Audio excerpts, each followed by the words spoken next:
everyone, it's Ryleigh from Literary Cucina. I want to talk about spices and class in the Middle Ages in Europe, Italy specifically. Spices signified status in a way that they continue to do, but it was even more codified. What I mean is that one way to show yourself as an aristocrat at the table would be to cook with expensive spices. Plenty of them. So saffron, we've talked about cinnamon and nutmeg and ginger. All of those rare, precious, expensive, and pretty sweet spices. So the other way that you could show status is by not using or avoiding onions, garlic, common peasant spices that anyone could have access to. There's a really rich record of written texts, literary, monastic, from as early as the 10th century that use garlic as a metaphor to talk about poverty and to cast poverty in disgust. Garlic smells bad. Peasants who eat it smells bad. That's kind of the quick and dirty version of what you might find in some of those literary texts.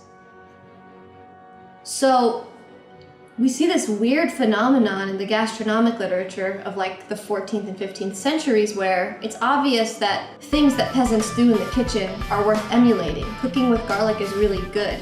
If you're rich, you don't cook with garlic, so what do? How do you explain using that spice?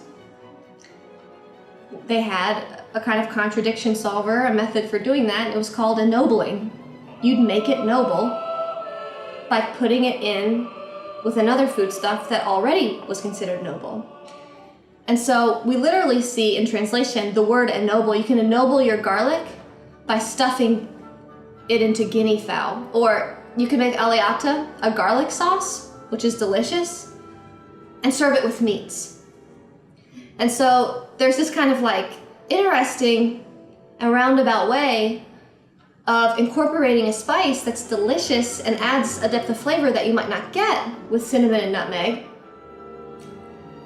where you make that spice noble by proxy of the other foods that it's around. And so we still do this now in various ways and to varying degrees, but it's really interesting to look back in the historical record and see this moment where cooks and nobility are grappling with this problem of class and spice, and they come up with this unique solution of making the spice noble.